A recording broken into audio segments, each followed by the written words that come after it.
나쁜 리듬을 끊으라, 나쁜 리듬을 끊으라라는 제목으로 하나님 말씀 증거하도록 하겠습니다.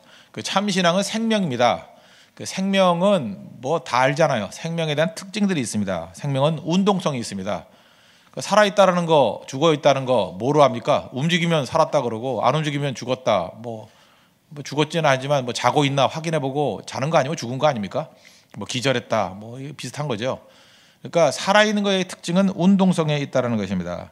그래서 살아있는 것이 안 움직이면 신기합니다. 그래서 영국의 뭐 버킹엄궁 같은 데 가보면은 뭐 근위병이 이렇게 1시간 동안 안 움직이잖아요. 예, 그래서 그거 뭐 구경하고 옛날에 뭐 감기약 광고할 때 보면 그 근위병이 기침하는 거. 예, 그래서 근위병도 기침할 때는 움직인다 뭐 이런 걸로 광고. 제가 너무 옛날 사람인가요? 아무도 모르네 그거. 예, 뭐 그런 광고도 있었고. 또 대만에 가보면은 장개석 기념관 같은데 그 가보면요 거기 근위병들 또 버킹엄궁하고 흉내내 가지고 이렇게 교체식 하고 1시간 동안 움직이지 않아요. 움직이지 않는 게 이상하니까 그걸 또 구경하러 가고 그게 관광 또 자원이 되기도 한다는 것입니다. 무슨 얘기입니까? 생명은 움직인다는 것입니다. 우리가 구원받을 때 예수님 믿으면 구원받습니다. 그걸 뭐라 그러냐면 의롭게 되었다. 그래서 이걸 신분의 변화, 신분이 변화된 거죠. 그 다음에 신분이 변화되고 난 다음에 우리가 다 변화된 게 아니라 이제 행동이 변화가 돼야 될 거 아닙니까? 그래서 그 다음에 행동의 변화, 이걸 이제 신학에서는 성화라 그래요. 성화. 이제 성화란 말이 좀 어려우면 수준의 변화. 그래서 저는 이게 칭의라는 말과 이 성화라는 말을 그냥 우리가 젊은이들도 듣기 쉽게 이해한다 그러면 예수님 믿으면 신분의 변화가 이루어져요. 하나님의 자녀가 되고. 그 다음에는 수준의 변화가 이루어지는 겁니다. 수준의 변화. 수준의 변화가 이루어지는 것, 그게 생명이기 때문에 그렇습니다. 아이가 태어납니다. 갓난아기도 생명이죠. 또 어른도 생명이죠. 그러나 갓난아기의 생명을 그래서 그 완벽한 생명이라고 말하기보다는 생명은 생명인데 성장해야 되죠. 수준의 변화가 있어야죠. 맨날 기어만 다니는 게 인간이라고 말할 수는 없잖아요. 성장해서 걷기도 하고 뛰기도 하고 또 자기가 스스로 생활할 수 있게 만드는 거, 성인까지 되는 거, 그게 이제 성장이죠. 수준의 변화라는 것입니다. 믿음도 마찬가지입니다. 이런 신분의 변화에서 그 다음에 수준의 변화가 있어야 된다는 것입니다. 그래서 필요한 게 뭐예요? 생명은 누구나 부족감을 느낀다는 것입니다. 여기서 완전한 게 아니다. 신체적으로도 성장해야 된다라고 생각하고 정신적으로도 성장해야 된다고 생각을 하고 영적으로도 성장해야 된다고 생각을 합니다. 왜요? 수준의 변화가 있어야 되기 때문에 그렇다는 거예요. 그래서 생명은 항상 추구점이 있습니다. 뭘 향해서 이렇게 나가는 게 추구점.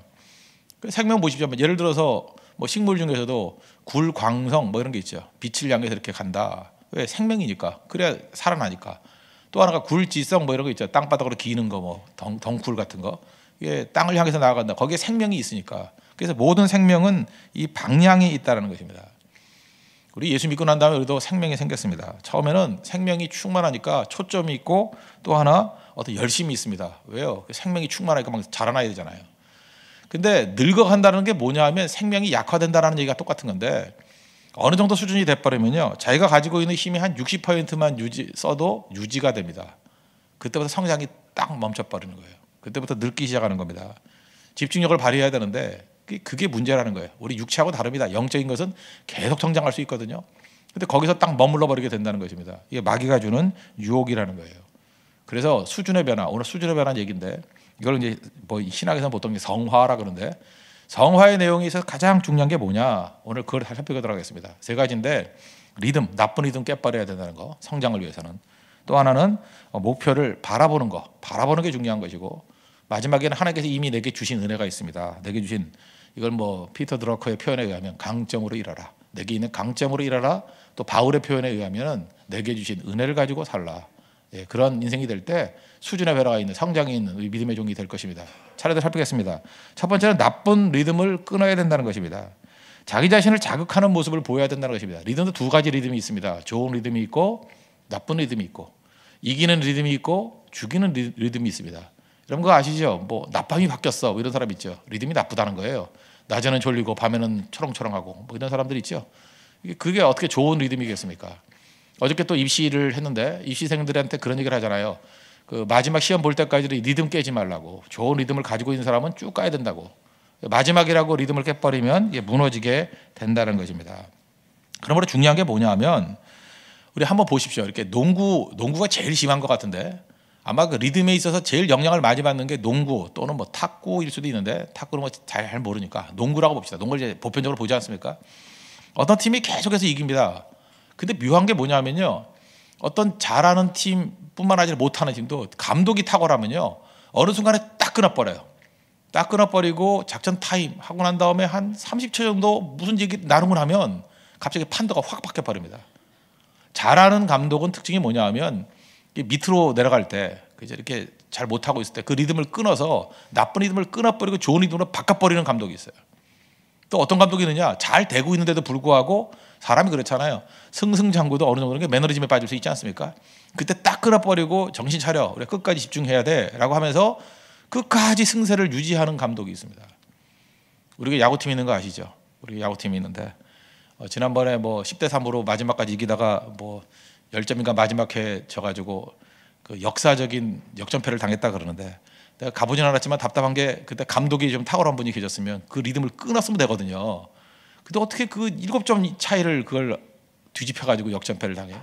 그건 뭐냐면 이제 그런 거 다시는 범하면 안 되죠. 다시 하면 이방이죠. 예, 그런 걸 보면서 리듬이 얼마나 중요한지, 그렇게 잘 나가다가 한 번 리듬이 끊겨버리니까 그게 뒤집혀 버리잖아요. 그러니까 중요한 게 우리 인생의 많은 부분에 있어서 나쁜 리듬이 있다는 것입니다. 그거 끊어버리고 좋은 리듬으로 가는 거, 그게 필요하다는 거예요. 그러기 위해서 필요한 게 뭡니까? 어떤 때는 좀 더 강하게 해야 될 때가 있고요. 좀 더 집중해야 될 때가 있고요. 좀 더 일찍 나올 때가 있고, 그게 필요하다는 것입니다. 여러분 잠깐만 나쁜 리듬으로 되고 이상하게 뭐 마무리를 잘 못하고 이런다 그러면요. 여러분 그 몸에서 그게 버릇이거든요. 뭐 예를 들어서 철학에도 예를 한번 들어본다 그러면 1분만 끝나고 가던 사람들은요. 절대 2분 못해요. 나쁜 리듬이거든요. 그럴 때 결심을 하든 뭐 수백 배를 하고 나와야 돼요. 아니면 그냥 그 의자 옆에다가 발을 묶으세요. 묶어놓고 나가나 봐라 하고, 그죠? 아니면 주변에 막 소문을 내가지고 내가 나가면 성을 간다 그러고, 하여튼 여러 장치를 마련하라고요. 그 다음에 아예 돈도 없게 와버리고 집에도 못 가게 만들어버리고, 그리고 그 리듬을 한번 깨버리면요. 기도의 깊은 자리로 들어가요. 근데 그 나쁜 리듬이 있으면 똑같은 게 반복이 되거든요. 마귀는 리듬 가지고 우리를 넘어뜨린다고요. 깨버릴 필요성이 있습니다. 여러분 지금 새벽 기도를 예를 든다 그러면 6시에 예배를 드리지 않습니까? 5시 55분에 오는 사람과 6시 5분에 오는 사람 10분밖에 차이 안 나죠. 어떤 사람 5분 빨리 5분 늦게, 그게 하늘과 땅 차이입니다. 5분 늦게 오는 사람은 물론 뭐 제가 지금 교통 때문에 오는 사람들은 예외입니다. 충분히 아무 때나 올 수 있는 사람을 들은 거예요. 5분 늦게 온다는 게 아무것도 아닌 것 같이 보이지만 그게 나쁜 리듬이에요. 그게 인생을 패배로 만들어버리고, 5분 먼저 오게 만드는 거, 5분 먼저 온다면 5분 먼저 오는 게 아니에요. 아예 30분을 먼저 와버려야 돼요. 그런 식으로 나쁜 리듬을 아예 박살을 내버려야 됩니다. 박살을. 그럼 그때부터 깨져버린다는 거예요. 제가 요즘에 자꾸만 약속을 잘 지키는 사람인데 잘 못 지켜요. 그래서 요즘에는 아예 미리 나와서 서 있어요. 서 있는다고. 그냥 추위 속에서 서 있어요. 한 30분쯤. 이유가 뭐냐 하면 내 자신에 대한 벌이에요. 그냥 너 정신 못 차렸다. 그죠? 이제부터 리듬을 바꿔라. 나쁜 리듬을 깨버리라. 그게 중요하다는 것입니다. 그리고 또 하나는 깊어지는 거예요. 똑같은 깊이 속에 있는 게 아니라 깊어지는 거. 제가 옛날에 그 돌 깨는 사람들 얘기를 들어봤습니다. 그 돌을 이렇게 쪼갤 때 다이너마이트를 사용하지 않습니까? 그냥 쓰는 게 아니고 구멍을 뚫습니다. 구멍을 쓰는데 10cm를 뚫는데요. 10cm를 뚫고 다이너마이트를 집어넣는 것과 2배, 20cm를 뚫고 다이너마이트를 설치했을 때 파괴력, 2배 깊이 들어갔으니까 2배 힘이 나오느냐? 그렇지 않더라는 거예요. 10배 차이가 난대요. 깊이 2배, 10배. 10cm일 때 1이라 그러면 20cm일 때는 10 정도의 파괴력이 나온답니다. 저는 뭐 그냥 제곱 정도냐는데 그 정도가 아니에요. 10배씩 차이가 나는데 10배씩. 그 어마어마한 차이죠. 깊이가 파괴력이다, 그런 얘기를 하더라고요. 깊이가. 내 인생 가운데 파괴력이 없습니까? 좀 더 깊어지십시오. 좀 더 깊어지라고요. 잠깐만 그 찰랑찰랑한 인생을 삽니까? 더 길어지십시오. 언제나 중요한 게 뭐냐면 사업을 할 때나 공부를 할 때나 신앙생활을 할 때나 무슨 일을 할 때 잘 안 되는 건 지금 나쁜 리듬에 있기 때문에 그래요. 내 인생의 코치 되신 예수님께서 우리가 말씀하시는 거예요. 멈춰라. 그리고 더 깊어져라. 더 길어져라. 더 강해져라. 여기 오늘 12절과 14절 보십시오. 제일 마지막에 뭐라 하세요? 그것을 잡으려고 달려가노라. 그 다음에 14절 보십시오. 부름의 상을 위하여 달려가노라. 사도 바울의 인생은 뭐예요? 집중했다는 거예요. 달려갈 정도로. 어슬렁어슬렁 걸어다니는 게 아니었다는 것입니다. 그저 집중을 통해서 좋은 리듬으로 바꾸는 인생을 살았다는 것입니다. 오늘도 이 아침에 여러분들 집중의 기도를 통해서 여러분의 리듬이 바뀌어버리는 은혜의 역사가 있기를 바랍니다. 그래서 강한 사람들을 보면 특징이 있습니다. 자기 리듬이 있어요. 자기 리듬이라는 건 뭐냐면 잘 되는 리듬이에요. 자기 리듬을 가지고 있는 사람이고, 또 교회도 마찬가지예요. 교회가 부흥할 때는요, 교회 리듬이 생겨요. 리듬이 생겨버리는데 그 리듬에 익숙해지면 교회가 편안해집니다. 그때부터 은혜의 리듬이에요. 은혜를 받고 위로를 받고 오면 그냥 앉기만 해도 편안해져요. 가정도 리듬이 있습니다. 그 리듬을 제대로 맞추면 가정이면 쉼이 있어요. 사랑이 넘쳐나요. 리듬이라는 거예요. 좋은 간사 리더들 특징이 뭔지 아십니까? 리듬이 뭔지를 깨우치고 그 리듬을 만들어주는 거예요. 그 리듬 속에 들어가면 별로 힘들지 않습니다. 근데 안 될 때는 악순환이라 그러죠. 나쁜 리듬 속에 가는 거예요. 빨리 끌어버려야 돼요. 빨리. 그래서 선한 리듬, 좋은 리듬으로 우리 전체를 다 바꿀 수 있는 하나님의 거룩한 백성 되기를 바랍니다. 이게 우리가 수준을 변화시키는 능력이라는 거예요. 나쁜 리듬을 깨버리고 좋은 리듬으로 바꿀 줄 아는 하나님의 백성 되기를 바랍니다. 두 번째는 바라봄인데 리듬 문제고, 그 다음에 바라봅니다. 뭘 바라보냐에 따라 다른 거죠. 마귀는 항상 과거에 매이게 만들어버립니다. 그렇지만 우리는 하나님 말씀과 또 말씀이 보여주는 게 뭐예요? 미래죠. 3장 13절 하반절 보시면 오직 한 일, 즉 뒤에 있는 것은 잊어버리고 앞에 있는 것을 잡으려고, 과거가 아니라 미래다. 표대를 향하여 그리스도 예수 안에서 하나님이 위에서 부르신 부름의 상을 위하여 달려가노라. 바라보는 것. 믿음은 그런 거죠. 믿음은 바라는 것들의 실상 그렇잖아요. 우리가 말씀을 듣습니다. 지금 듣는데 조금 전에 얘기했죠. 말씀을 듣는 순간에 여러분 지금 뭘 바라보게 됐어요? 아, 나쁜 리듬이 있구나. 좋은 리듬이 있구나. 그래서 좋은 리듬을 여러분 지금 바라보잖아요.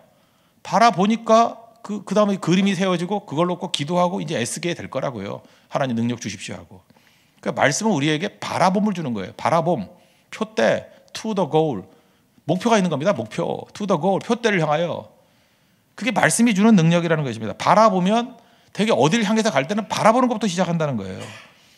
여러분 보면 압니다. 동쪽을 바라보면 동쪽으로 갈 거고요. 서쪽을 바라보면 서쪽으로 가요. 그렇잖아요. 여러분들 보는 쪽으로 이렇게 보면 글로 가는 거 아니에요?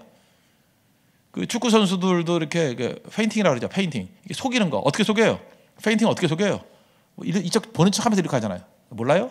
다리는 오른쪽 하면서 왼쪽으로 하고, 뭐 호나우도 그렇게 많이 하잖아요. 뭐 아무 감동이 없어요. 아무것도 안 보고 사세요? 여러분 드라마만 보고 사십니까? 근데 그 페인팅 할 때 보면 그거예요. 시선으로 속여요. 시선으로. 몸짓으로 속여요. 그게 무슨 얘기입니까? 사람들은 다 자기가 향하는 쪽으로 간다는 거예요. 그렇게 속임수가 가능할 정도로. 앞을 바라보면 앞으로 가요. 뭐 한강에서 운동하는 아줌마들 빼놓고 뒤로 걷는 아줌마들 빼놓고는 되게 앞으로 가게 돼 있다고요. 그러니까 무슨 얘기입니까? 내가 보는 게 미래예요. 그 사람의 미래를 맞출 수 있습니다. 어떻게 맞출 수 있느냐? 그 사람 지금 보고 있는 걸 말하면 돼요. 그 사람 쭉 말하다 보면 보는 게 나오거든요. 그걸 보고 있다. 그걸로 가요. 물론. 뭐 안 간다, 애쓰고 힘써도 반드시 그걸로 가게 돼 있다는 것입니다. 그래서 미리 조언해 줄 수 있는 거예요. 너 그걸로 가면 망해. 그걸로 가면 흥해. 왜 그러죠? 네가 어떻게 알아 그러는데 네가 지금 보고 있는 게 가는 곳이라니까요. 보고 있는 것이. 그래서 말씀을 듣는다는 건 뭐냐면 우리를 하여금 미래의 하나님의 목표를 바라보게 만든다는 것입니다. 그래서 보는 것이 능력이다. 제대로 바라보고 나갈 줄 알아야 된다는 거예요. 사도행전에 보면요, 오순절에 성령 충만함이 있었습니다. 그다음에 4장에 넘어가면 오늘의 사명은 오늘의 능력 갖고 일해야 되거든요. 거기 제자들이 기도하는 걸 보면 그들이 뭘 받는지를 한번 보세요. 4장 29절 주여 이제도 저희의 위험을 이렇게 돌아보시고 하감하시고 또 종들로 하여금 담대히 하나님 말씀을 전하게 하여 주옵시고. 그러니까 그들이 뭘 바라보냐? 자기들이 말씀 증거하는 종들이라는 거예요. 소문을 내밀어 병을 낫게 하시고 표적과 기사가 거룩한 종 예수의 이름으로 이루어지게 해 주십시오. 사역이 명확해요. 명확해. 그들이 했던 거예요. 우리는 하나님 말씀 전하기 위해서 왔습니다. 하나님 말씀 전하는 것이 우리의 모습입니다. 병자들 고치는 게 우리의 모습입니다. 예수님의 이름으로 표적과 기사가 나타나는 게 우리의 모습입니다. 예수 이름 증거하는 겁니다. 말씀 증거하는 겁니다. 명확 그림이 있잖아요. 그 명확한 그림이 있으니까 기도가 명확해요. 그리고 자기 목표가 명확해요. 이렇게 해 주십시오. 명확하다고요. 명확하게 기도하니까 빌기를 마침에 모인 곳이 진동하더니 우리가 다 성령 충만해. 다음 대 하나님의 말씀을 전하니라. 기도하고 응답이 있다는 거 아니에요. 바로 이겁니다. 무슨 얘기예요? 기도하기 전에 이들은 뭐가 있었어요? 명확한 바라봄이 있었어요. 우리가 어디를 향해서 나가야 될지를. 그 바라봄이 명확하니까 세상에 바라보고 기도하는 거 어려운 사람이 뭐가 있어요? 안 보이니까 기도를 못하는 거지. 이게 내 모습입니다 하고 명확히 바라보는데 그대로 해주세요. 그게 뭐가 힘들어요? 여러분 지금 눈 뜨고 난 다음에 앞에 있는 거 묘사하는 거 뭐 힘들어요? 뭐 묘사가 약간 다를지 모르지만 강대상이 있고 전목사가 있고 그 셔츠 뭐 있고 뭐 넥타이가 무슨 색깔이고 그 묘사하는 게 뭐 힘들어요? 쭉 묘사할 수 있죠. 보이니까. 보이는 겁니다. 보이는 거. 내 갈 길이 명확히 보이면 그 보이는 것을 묘사하고 그렇게 해 주십시오. 그랬더니 빌기를 마침에 본고대로 구한 것을 마치니까 진동하더니 그대로 성령 충만해졌대요. 그리고 담대 하나님 말씀 증거했대요. 기도 내용이 뭐였어요? 담대 하나님 말씀 증거하게 해달라고. 병자를 고치고 표적과 기사가 예수 이름으로 드러나게 해달라고. 그대로 이루어지잖아요. 그대로. 이게 신분의 변화가 되는 하나님 백성들의 모습이라는 것입니다. 그래서 성화 그러면 많은 사람들이 율법주의 착각을 해요. 뭐 힘쓰고 애쓰고 억지로 뭐 이렇게 순종하는 건지 아닙니다. 바라보는 게 성화의 가장 중요한 내용이에요. 바라보는 거. 그림이 그림, 설계도. 그래서 에스겔에서도 보면은 거기 많은 부분이 뭐예요? 성전 짓기 이전에 성전 설계도를 먼저 보여줘요. 이게 성전이다 하고. 사도행전이 보여주는 게 뭐예요? 어떤 것이 아니라 먼저 설계도를 보여줘요. 오직 성령이 너에게 임하시면 너희가 권능을 받고 예루살렘과 온유대와 사마리아 땅끝까지 이르러 내 증인이 되리라. 이 설계도의 요약판 아니에요? 설계도 보는 겁니다. 오늘 여러분은 이 민족에 대한 것을 보십시오. 오늘 여러분 가정에 대한 것을 보십시오. 우리 교회에 대한 비전들을 보십시오. 나에 대한 것들을 보는 거예요. 보는 거. 하나님 보여주십시오. 나쁜 이름을 다 깨버리고 하나님의 약속을 바라보면서 나아갈 수 있는 믿음의 종 되기를 원합니다. 그래서 그 본 것을 요약한 게 뭐냐면 그게 REM이에요. REM, R-E-M. 교회의 사명은 세 가지라는 거예요. 리바이벌, 부흥, 예배의 부흥이에요. 모일 때마다 주의 성령이 임하는 예배의 부흥이 일어나고, 에듀케이션, 교육이 이루어져야 되고, 다음 세대의 교육이 이루어져야 되고, 미션, 이 땅이 아니라 그죠? 저 대한민국을 전도하고 세계를 선교할 수 있을 정도로 땅끝까지 복음을 증거하는 것이다. 이 그림이 있잖아요. 그림. 이 그림을 놓고 기도하면서 가는 겁니다. 그게 중요하다는 거예요. 그 세 번째 단계는 뭐 뻔한 얘기죠. 내게 주신 은혜를 가지고 뛰라. 피터 드러커의 표현하면 강점을 일하라. 뭐 여러분 어떤 것이 더 쉬울지 모르지만 하여튼 내게 주신 은혜, 내 강점 가지고 계속 일하는 거, 그게 필요하다는 것입니다. 우리 인생에서 중요한 게 뭐냐면 자꾸만 없는 거 갖고 일하려고 그래요. 없는 거 갖고. 그 자꾸만 그 노래 은사도 없는 사람한테 자꾸만 특송하려고 그러고 참 힘들어요. 그것도. 그죠? 그거 아세요? 그 참 그 쉬운 거 갖고 좀 했으면 좋겠는데 왜 자꾸만 없는 걸 뽑아달라고 그러고. 성가대도 마찬가지예요. 수준이 있잖아요. 수준이. 그 아줌마 아저씨들 모아놓고 자꾸만 그 너무 그 세계적인 수준 합창단에 하려고 그러면 안 되고, 수준이 있잖아요. 수준이. 뽑을 수 있는 수준이 있잖아요. 물론 주님이 기적적으로 뭐 목청을 변화시켜가지고 나타났었지만 주님이 요즘에 그렇게 일 잘 안 하시니까, 그죠? 기도는 할 수는 있지만 그 될 때까지 너무 오랜 시간이 걸리니까 그냥 있는 걸 뽑아라. 있는 거를. 아니면 그냥 유니송으로 그냥 똑같은 음으로 힘차게 부르고 군과 같이 부르든지. 저 같으면 그러겠어요. 남자들만 모여서 노래 안 되면 군가식으로 노래 부르겠어요. 찬송가. 그죠? 맨날 십자가 군병들아 그만 반복해서 부르고. 그죠? 그래도 찬양이 그 힘이 있어야죠. 힘이. 그러니까 이게 이 차이가 너무 크면 그때부터 문제가 된다는 것입니다. 거기서 나오는 게 뭐예요? 내게 있는 거예요. 내게 있는 거. 내게 있는 거 갖고 하는 건 하나도 안 힘들어요. 근데 없는 걸 찾아내려니까 힘든 거죠. 죽을 때까지 공부는 해야 되지만 왜 우리가 그 티네이저까지 이렇게 집중적으로 공부하는지 아십니까? 그때는 내게 있는 것과 없는 거 뭔지 모르니까 집어넣는 공부예요. 집어넣는 거. 저는 그래서 그 뭐 미국식 공부보다는 저는 한국식 공부 참 좋아해요. 이유가 뭐냐면 우리가 뭐 개성인이 뭐냐 할 게 있어요. 저는 19과목 배웠어요. 19과목. 그냥 음악, 미술 뭐 안 배운 게 없어요. 별의별 거 다 배웠어요. 기술, 가정 빼놓고 다 배웠어요. 저는. 그러다 보니까 뭘 물어봐도 뭐 아는 것도 없지만 또 모르는 것도 없어. 웬만큼은 좀 알아요. 고등학교 그렇게 공부하는 거지, 그죠? 그냥 많은 거 공부하는 게 좋아요. 많은 거. 그러고 난 다음에 또 잊어버릴 거 잊어버리고 그다음에 자기가 집중할 거 집중해야 되는데, 요즘 보니까 글쎄 고등학생이 세계사를 안 배운대요. 그러니까 이 깡통들이지. 로마 제국이 어떤 건지도 모르고 사라센이 뭔지도 모르고 그게 어떻게 교육이에요? 역사를 안 가르치는 게 어떻게 교육이냐고. 심지어 국사가 선택 과목이었다면 언제는. 말도 안 되는 얘기죠. 말도 안 되는. 이 무슨 교육이에요. 일단 다 공부해야죠. 다. 그죠? 잊어버리더라도. 다 공부하고 난 다음에 그 다음에 집중하는 것이 꼭 필요한 건데, 그 다음에 하게 해야 될 일이 뭐냐 하면 내게 있는 거예요. 내게 있는 거 없는 거 티네이저들이 어떻게 알아요? 공부해봐야 알지. 이게 내게 있는 거구나 없는 거구나. 빨리 캐치해서 자기 강점 붙들고 그쪽으로 나가면 승리할 수 있다는 것입니다. 이 골프 계통도요. 나는 그 기분 나쁜 게 뭐냐면 너무 외모를 따지는 것 같아.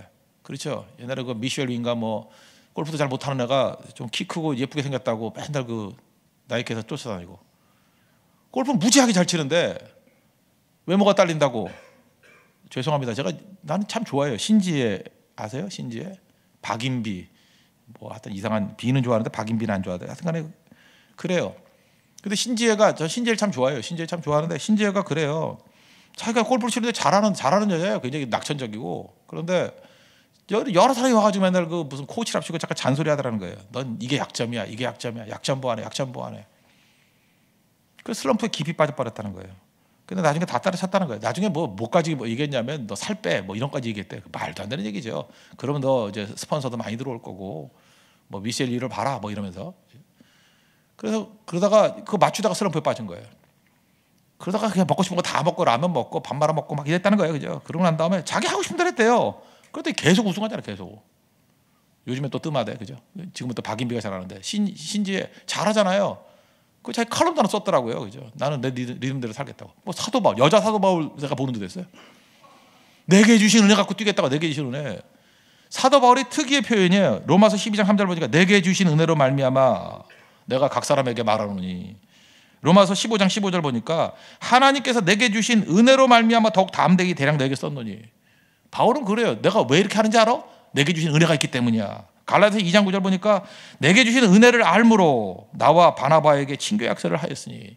그 베드로와 요한이 자기한테 친교 약속을 했대. 뭘 알았어요? 내게 주신 은혜. 내게 주신 은혜가 뭐예요? 이방인의 사도. 바울과 요한 네가 뭐 예수 믿 제자야? 잘났니? 니네들 뭐 유대인밖에 전도 더해?